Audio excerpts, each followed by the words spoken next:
Hi, Jen. I'm so excited to be with you today. And you know what's even more exciting is that we are actually starting a new kind of offshoot of our podcast. And we're going to be getting together on a regular basis and just chatting about our why and our passions and really hoping that it resonates with the audience to not only realize that there are people out there who have tremendous passions, but that they're not alone in whatever struggles they're facing of why we do what we do. Because when we follow our passions, as rewarding as it is, it can also be sometimes difficult because not everyone understands our passions. Let's just do a quick refresher of who we are and what we do.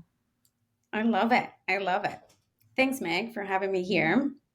Um, you know, Not only are you a fantastic friend, but a wonderful businesswoman. So I feel very privileged to be here sharing this time with you. And yeah, let's empower other people, other women, other men. Doesn't matter, right? Just as long as they feel empowered and hear our experiences, because if we did it, they can do it too. Absolutely. And I love your use of the word empowered because that's a word that we use a lot here at Us Squared as well, is Thank our goal is to empower, right? It's That's all to right. uplift and to make sure that every single person that comes after us, that we have made the path a little bit easier or at That's least right. opened the door and held it open for people to come after us. Yeah, and we do this all the time. I mean, you do this Yeah. all the time, and you everywhere you walk, you're supporting people, sharing what you went through, and you're not the type of person that's like charging for it. You're just sharing. Yeah, but I love that you say that. And I also think about the business side of things, right? Yeah. Because I love to help and I will jump on a call with anyone and help anyone I possibly can. And at the same time, on the business side of things, when I meet with my coach or when I meet with Yeah. someone and they'll have me do a breakdown of hours, how many hours did you spend coaching or Uh-huh. supporting someone else? Mhm. How many of Yeah, those let's talk hours about were paid? Right? And I'm that's like, oh, ouch. Can't I just pay it forward? Can't I just be a good person? No, but that's a whole part of it, right? Because this is Yeah. what we deal with. Like we're very giving. Yeah. It's also our nature, and also we need to profit in order to provide people with more opportunities, and so I completely get it. Sometimes Yeah. we deal with the same, we get on the phone with our clients and we're like, okay, I can fix this in 5 minutes, let's fix it, and then they Right. walk away with it and we're like, oh my goodness. Okay, well, it is what it Right. You're like, is. well, we just But fixed it. We could have charged for it, but we could have fixed charged it. it. So like Yeah. I feel good when I help someone and I've never been money focused. Same, same, same, same, same, same. Right? And I know one of the Yeah. big projects you're working on right now is something that's a huge passion project for you. You're doing a Oh my lot with God. affordable housing, right? Yes, yes. Okay, so yeah, for people that don't know who I am, I've been in construction since I was 17 years old. I started in New York City. I worked for an architectural firm as a secretary, and I was going through fashion school in New York City at the same time. I was very passionate about fashion, but I was very natural in construction. I was just a fantastic project manager. So within like 6 months, I was given a promotion. And then after a year, I was given another promotion. And then I stayed with this company for like 6 years. And I learned so much about land use consulting and what it takes to build and what it takes to bring a project to fruition. And part of, you touched about why we do what we do, right? Mhm. What really fueled that drive in me into getting into construction was just the things that I observed in the industry that were just huge gaps. There was a client that walked into the door crying, saying he had put his entire life savings into this development, And here was the architect that at the time I was working for, super busy, unable to support him at the level that he really needed, to push a project forward, because he was dealing with his own challenges, right? Um, Mhm. Plus, who knows how much he charged him, also, right? So anyway, he got into making sure that the project was getting done, but not really supporting the client in that emotional level. Like, let's get this done. So I decided to start a company that filled those gaps, and I became super passionate about project management. I got my certifications, land use consulting. What does it take to actually bring such a difficult industry to the next level? Why hasn't anybody done this? And who do I need to be to become Mhm. that person that provides this experience for people that actually, I could deliver results? And so here's this little Latina, right, in the middle of New York City, trying to make this big dream happen. And little by little, it really took one day at a time. Mhm. And I landed a really awesome job working for a huge company in New York City that worked on mega construction projects. So I was able to be a part of a team that investigated fraud and racketeering in construction. And Mm. we were part of the Freedom Tower project, MTA projects, things that were just absolutely out of my mind. I never thought I was going to be able to achieve something like that. And I also worked my way up. The first thing they asked me was, "Where's your degree in architecture?" Mhm. Or right, and all I had to show was my experience and my drive. So right off the bat, I knew I had to be the real deal. So Mhm. I delivered great results immediately. Every single department wanted me in their department, but I knew I had to. So I also, that comes with a lot of mental responsibility and breakdowns because I had to Mhm. deliver more than the usual person. But there was the other people that there were other people that had degrees and were getting paid double than what I was Mhm. getting, and I was doing the same job at a better with better results. And Yeah. so there's that's when I knew, okay, I can bring New York Expedite to the next level because I'm Mhm. not going to, climb my way up the ladder. I'm going to do it myself. And I was already doing little side gigs here and there, Right. but that's when I really knew, okay, I'm taking this full speed. And by like 6 months, I was able to afford college by myself. New York Expedite was paying for my university, so I was able to quit my job, and I was able to pay for FIT for, and I was for the first time a daytime student. I was always going at night because I had to hold my job in the architectural firm I was working at. For the first time, the last 2 semesters, I was able to pay for my college and be a daytime student. So that's when I knew my business is giving me the lifestyle and the experience that I want to succeed in. And I came to LA 9 years ago, and I fell in love. There was just a huge Hispanic community. On top of that, the beautiful palm trees, the ocean, the weather. I just thought, okay, I think I can be a bi-coastal company, and I did it for a year, and I stayed here. But then I decided to have a family, and I met my husband like 2 years after, and here we are. We have a beautiful boy, and he's 5 years old now. So there's the Wow. story, and LA Expedite is thriving. We're Yeah. doing a lot of affordable housing projects. You mentioned earlier, and sorry if I'm talking too much, but I was No, that's what like people come really and like we listen want to is our okay. story. Yeah. I was really like, let me do something that makes a difference, and I became really interested in affordable housing. So, as a land use consultant, I knew I could help developing companies, and also contractors, speed up the process. And it really takes a whole team. But what does it take for us to do that? And Mhm. so we have been very blessed to now have been managing over 10 affordable housing projects. And one of them is completely ours when it comes to the design aspect. So not only did we excel in expediting and project management, but now we're an architectural firm since I would say 3 years ago.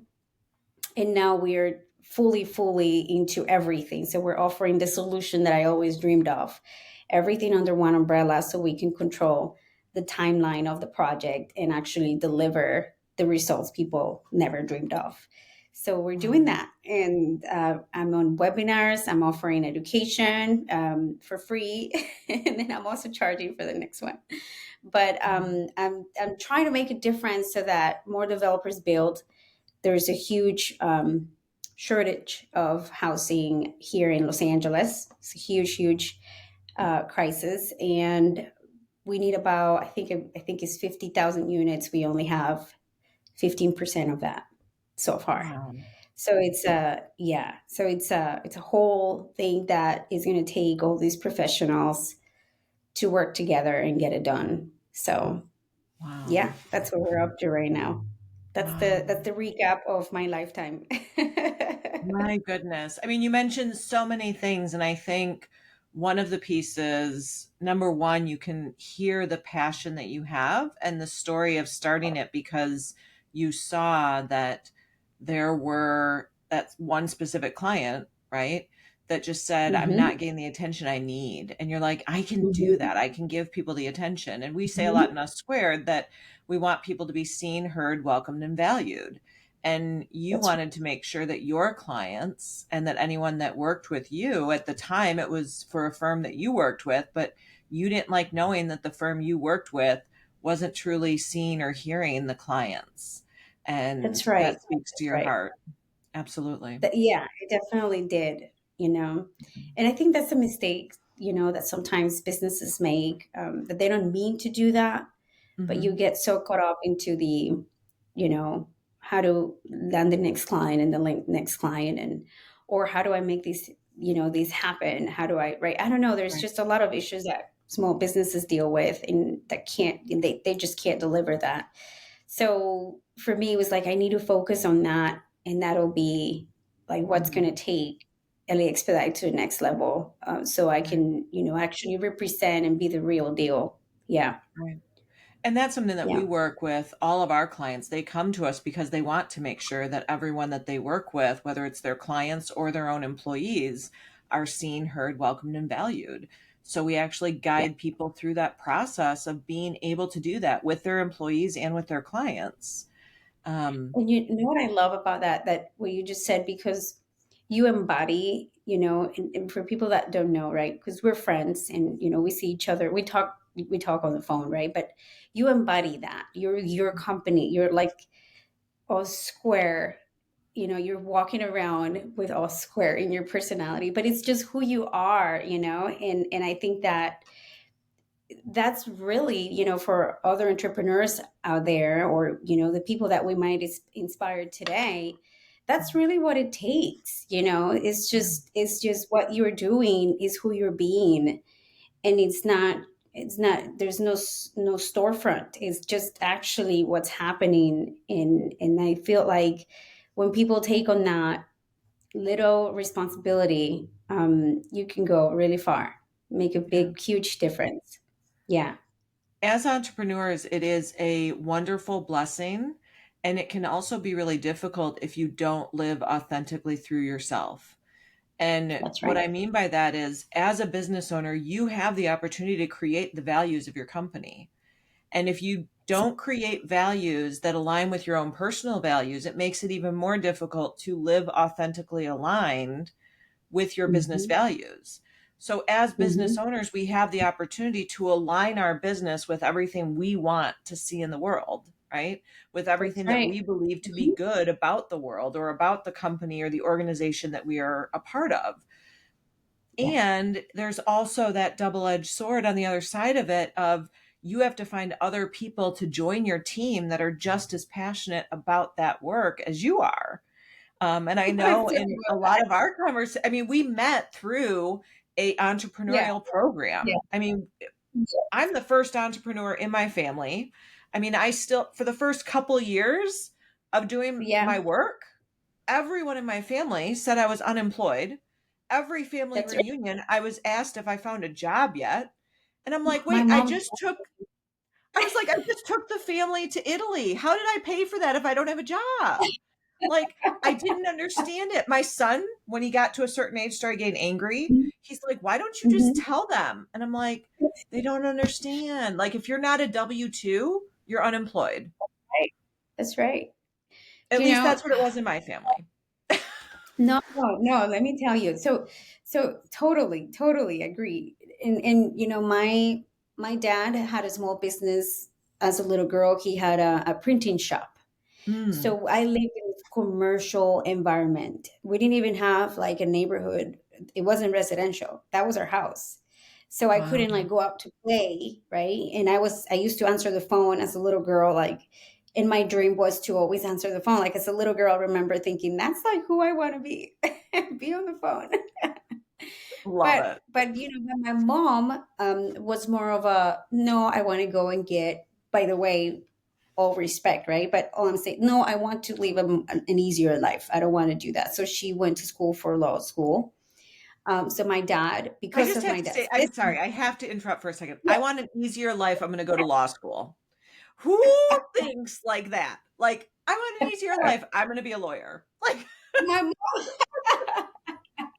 she's so cute, and she's like, she's still this way where she's like, everywhere we go, she has to say, "Hold on a second, that's not okay." Like she's such an attorney. But she, yeah, that's so true. But then she's like, okay, I want my career, that's where I want to go. And my dad had his printing business. So what happened, his business made the money for all of us to go to school and pay for my mom's university. But at some point you can only do that for so long, right? So at some point his business failed, so we mm, lost our home. We didn't lose it, but we were like, we have to do something. That's when mhm, my dad said, I have to go to the United States, and we have to find opportunities there. mhm. And so that's how we ended up here. So I took it upon myself to be, okay, I'm gonna make this happen. Like whatever we were supposed to do back in Colombia, I'm going to do it here by myself, and but really honestly, it came out of curiosity, like, well, what does it take really to have a business, right? Like an actual corporation, and with employees, 500, 1,000 employees. What does that take, right? So that curiosity, really sparked that. But my mom is to the contrary of that. She loves jobs, and by all means, I love her for that, because she's like, I want my summer for free. So she's a teacher, and I want my Mm, summer off. And so she's, and my husband is a blue collar man, and now he's an entrepreneur. Right now he's starting his own men's shaving cream collection, mm. American Sailor. And so, but it really is. You were talking about how difficult it is, right? Because my mom used to tell me when I was in New York going through fashion school and building New York Expedite, like, why don't you just go and get a real job? A Like, real job. I'm like, yes, I'm like, Mom, I'm paying for my college with New York Expedite. Right. Yeah, and she was like, and I said, okay, well, and so yes, those little things, as much as people love us, right?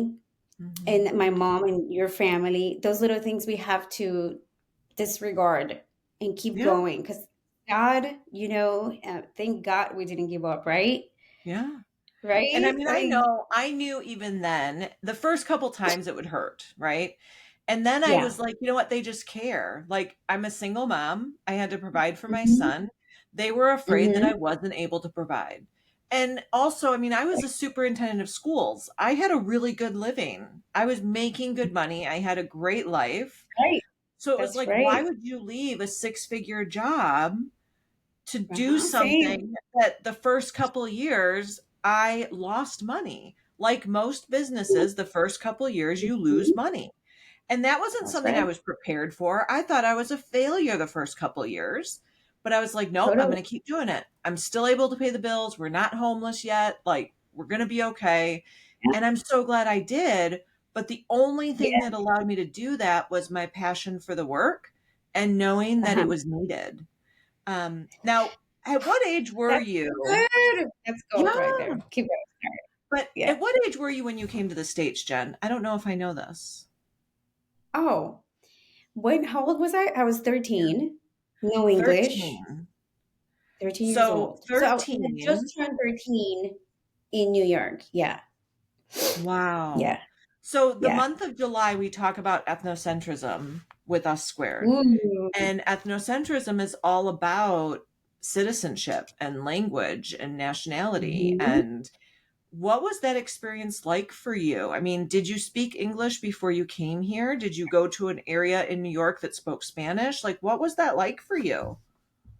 Well, it was very interesting. I would say some of the most challenging years, right, for my brother Really? and I, our brother.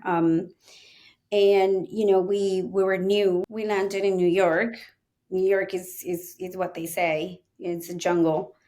And then we went to a school. My parents didn't really know much about the school system, right? And where to put us. So the first school they found, that's where they put us, with having no idea if it was a good school or not. Oh, So, but what it was bilingual. So I was very okay. grateful for the opportunity to be in a bilingual school. So I did go through 2 grades of bilingual education. Um, and I don't know how this is going to sound, but I always felt like I couldn't fit in. Like I just, Mm, there was part of me where I was like, is this really where I belong? Like I don't yeah. know. And so growing up, it was like I'm grateful for the teachers, but the school was also conflicting, like a little conflicted. Like it was Roosevelt High School, Okay. and is known for some of the there was a lot of diversity, let's just put it that way. And Where is so that at in New York? that's in Yonkers, New York. Okay. And Okay. yeah, and back then, there's a lot of things that my brother went through, a few more things than I did. Mm, But there were some African American girls attacking me in the bus, same as my brother. And that was interesting. But I mm, knew I had to like form a little gang somehow. So I had my Puerto Rican friends who spoke English very well without an mhm, accent. And I would say, hey, hey, in Spanish, this girl's looking for trouble. And I don't know what to do. I'm scared. Please make mhm, sure you can you tell her I don't want any issues, just to leave me alone. And I used to have black hair, long all the way to like, long black hair, super straight and beautiful, no longer that way. But it was like it was one of the things where girls would pick on me about. right. So, and I remember there were some things that I did actually here in LA. I went to a high school to speak about bullying and how Mm, to come out stronger from that. mm, And one of the things that I remember thinking is one of the things that helped me is, and let me phrase it in a way where we're not confusing people. mhm, You need to be responsible for how you look. And you might mm, disagree with me, so this is maybe a good discussion. yeah. And what do I mean by that? Like, of course I have my Latin features. Of course I have an accent. What be responsible for that in a way where it isn't about blame or anything, or burden. To the contrary, Mhm, like this is how I look, right? So mhm, obviously people are going to have some sort of misconception, which is natural for most right. people, right? Some sort of bias, right? Yeah. So how do I thrive in a place? And then we can fast forward to construction, right? Mhm, uh, Male dominated industry, barely any women. And if there are any women, they act like they're men, not kidding. mhm, So, and I am like, not like that, you know. I consider myself very feminine. So it was like, woof, okay, let's do this. But I Mhm. think through those years of high school, I understood, okay, you know, you need to show up in a way where you show the world who you are and not be Mm. scared. Because, you know, you Mm. need to show up in a way where you're like, yeah, I get it. You see these things in me, but I'm actually really cool. Yeah. So I became like really interested in like navigating those avenues where I wasn't afraid. Of course, that wasn't always the case, Right. right? But it was challenging where we had to. It forced me to speak English. Mhm. It forced me to understand more about the American culture, Mm. to educate myself about the history of America. And you know, Mhm. once I educated myself, I understood like, oh my goodness, okay. Right. So you know, we're in for a ride, mom. My mom lives in Cincinnati, and Mm.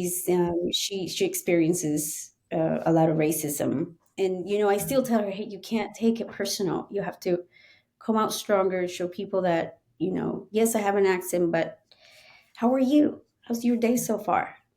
You know, Yeah. kindness. I don't know. I feel like kindness is really important. Same thing in construction. You know, when I walk into a meeting, and all Mhm. these guys are like, okay, 5 foot Latina with an accent, and she knows better than we do. Okay, Mhm. and you know, just I don't know. I think people see the kindness and see the strength in all of that, and I don't know. I also know that people love an underdog, Mhm. and sometimes that's a good thing. Yeah. So just always look at the positive side. Now, of course, there are challenges, and there's a way for you to get down on yourself. Mhm. And I'm not going to lie, there were times when I Mhm. thought, when I used to cry, you know, I can't believe it, this guy literally on my face like said this, you know. But I would just say, okay, it can't take it personal. I just Mm. cannot take it personal. And let's see how we deal with this. How do we teach people kindness, like what you do? Like, how do we teach people how to support each other? How to understand that we're all different, but we really are at the core the same. Like, let's Right. just, how do we do that? So it's Right. so cool what you do. And one of the reasons, you know, we're really good friends is I'm all for that. You know, Yeah. people need more education. You know, you should have a, you know, the entire world should be your clients. People Mm. need to understand what it takes to have to have community, and that Mm. takes understanding. That takes, you know, knowing this person's journeys. You know, you have no idea what they're dealing with. Yeah. Also, by the way, most people don't tell you what they're dealing with, what they're really dealing with. Right. And So, in society, yeah, we're taught that the people who do actually share about what they're really dealing with, society yeah. will say that they share too much or TMI, too Oh, much they're too emotional. information, or too emotional, right? All the stereotypes. But Oh, I yeah. Oh, just, you're too girly. Don't share your emotions. Oh my God. right. Tell And me I will about tell you that emotions growing up, I don't know if you had a it. similar Mhm. experience, but growing up, I was not allowed to share my emotions, right? It was Mhm. very much like it made my father extremely uncomfortable. Now that I'm older, Same. we've had conversations, and it wasn't that he didn't think they were valid. It was he was so Yeah. uncomfortable dealing with them. He didn't want me to cry in front of him because he didn't know how to deal with it. So it Same. just, I didn't cry until I was much older, or I would cry in my own room under the blanket. No one would know I was crying, right? But now as an adult, if I feel Same. like crying, I'm Same. going to Yeah, cry. If I feel like being angry, I'm going to scream. Like, that's right. but I mean, both of us are so expressive, right? When we get together, Yeah, we had so much fun together. We're both so I know expressive, it. People are right? like, Everyone around us is like, what are they like? I want I some of know, what they're having. Like that I know. conversation sounds amazing. True, Who true, would true, have true. known that two super expressive people as adults were somewhat Mhm. repressed emotionally as children? Completely. Meg, oh my God, completely. And you know, to this day, one thing that helped me heal from that was my dad acknowledging I didn't know how to deal with raising a girl, and I'm sorry that I didn't know how to do that. So, and so Yeah. yes, I would not. I didn't know how to talk to you about, No. men, or, some men are gonna like you at some point, or, right? All the things are like, I just didn't know how to talk to you about that. Yeah. And so I definitely grew up repressed. In Yeah. my 20s, I still felt that, like, I couldn't, most people couldn't really express. Then it was like an explosion, right? Because you've been repressed for Right. so Because then you're long. like, oh my God, there's tears and there's anger and "Wah!" And then people was like, what's wrong with you? Right.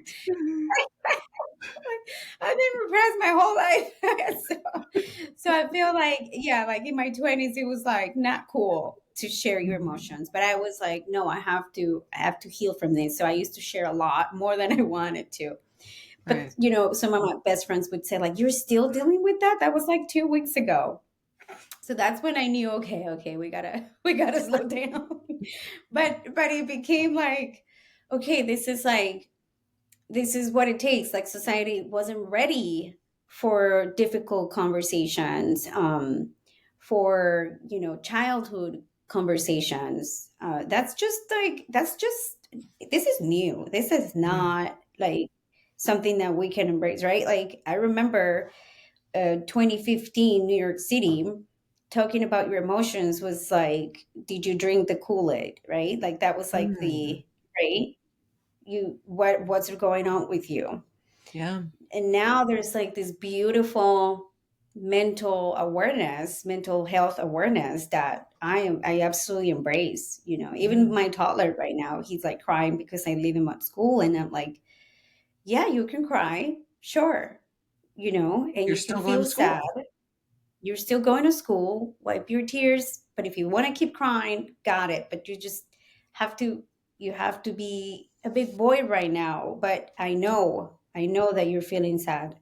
That Mhm. little thing, man, would have made a huge difference. Right. Like it's okay to cry. And my Yeah, dad and I have not had that conversation. Like he's never been like, I'm sorry I didn't allow you to express like it was never anything like that. But my dad and I are super close now. And that's when I have exciting news, he's the first person I want to call, right? that's And so, I love yeah, that. I yes, think he also acknowledges because he says flat out, you are such a good parent. And that's the best compliment a parent can give their that's true. child, Oh right? my God, Best yes, yes, compliment. yes. And he'll tell everyone, you're such a better parent than I was to you.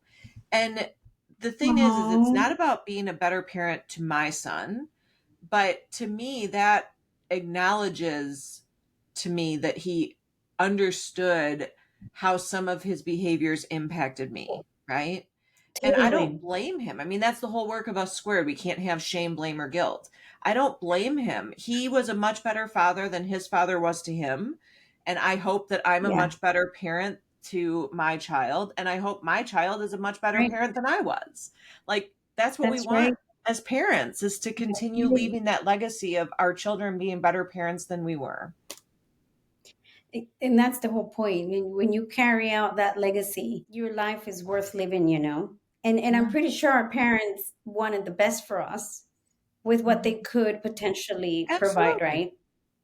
And Absolutely. and so, yeah, but when you're growing up, you don't necessarily feel that way. I Yeah. don't know how many teenagers are listening to this, but it's not, being a parent is probably the hardest job, the most difficult job a person could Hmm. potentially have. My son is autistic, and never in my life would have thought that was going to be, my family. Yeah. And nothing, absolutely, that I don't feel God. I believe that everything has a purpose. Hmm. So, but it was difficult. I had no Hmm. idea how to deal Yeah. with that, with those emotions, or how to support him. So I had to Mhm. educate myself. I had to understand that his needs were in the needs I thought were his needs. Mhm. So that was difficult. And now, we're like this. Obviously, like, I feel like he's having a hard time at school because I'm having a hard time letting him go. So, and he can feel my emotions. So, Yeah. but it's like, there's all these like things that they don't tell you, and who knows what he's going to blame me for when he gets, to be a teenager, and he might be right. He'll most likely be Yeah. right. But I I didn't can't, I'll appreciate take my parents until I was in my 30s. I don't know about you, but, like, same, in my absolutely same. 20s, did not No, appreciate my parents, in my and 20s, it I was like, it's wasn't. all your Yep. My fault. 20s, I am this way. All the bad things about me are because of you, right? Yeah, Now in my that's 30s, I'm like, all the good things about me are because of you.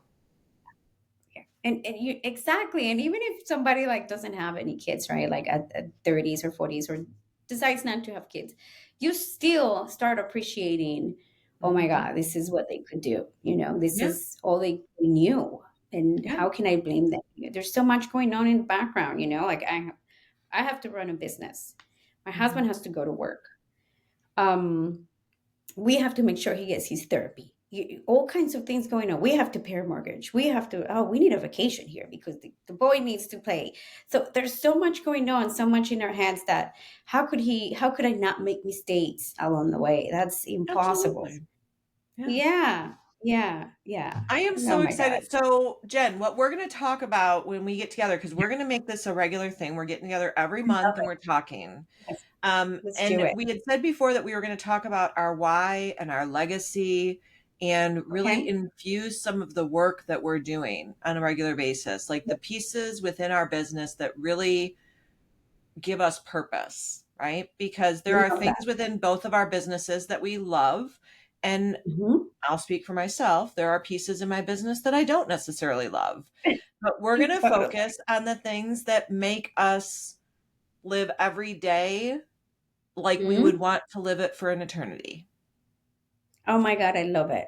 I love it. Yeah. This is so cool. So, what do you Yeah. want to leave the audience with to kind of give them a little precursor Snapshot. into what they're I going to see. hear from you over the next few months when we do this special podcast series?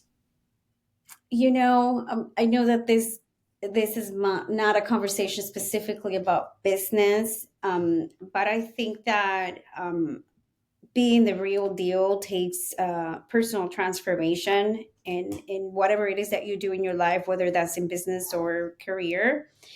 So stay tuned because I am going to reveal some of the things I do personally Mhm. that have helped me grow and scale my business and not give up. I have pictures that I can share that are very intimate of myself crying, videos of my like little clips of myself going through it Yeah. as I am feeling like a total failure, and some days when I'm feeling like I'm at the top of the mountain. Yeah. So those things are absolutely private, and I've never ever talked about them with Mhm. anybody. And I think that they will help a lot of people. I feel Yeah. like I'm ready to talk about this with you at your Mhm. podcast, being that you're in this mission to support diversity and inclusion. And I think that people need to hear more from us. Yeah. The people that are, daily grit at the daily grit, and how do they do it? Yeah. We're not. I'm not famous. I'm not a celebrity. I'm just like you, and this is what it takes, and Yeah. I can share that. Yeah. I am so looking forward to that. And ultimately, as we do these podcast specials, it's about allowing people the opportunity to step into their authenticity.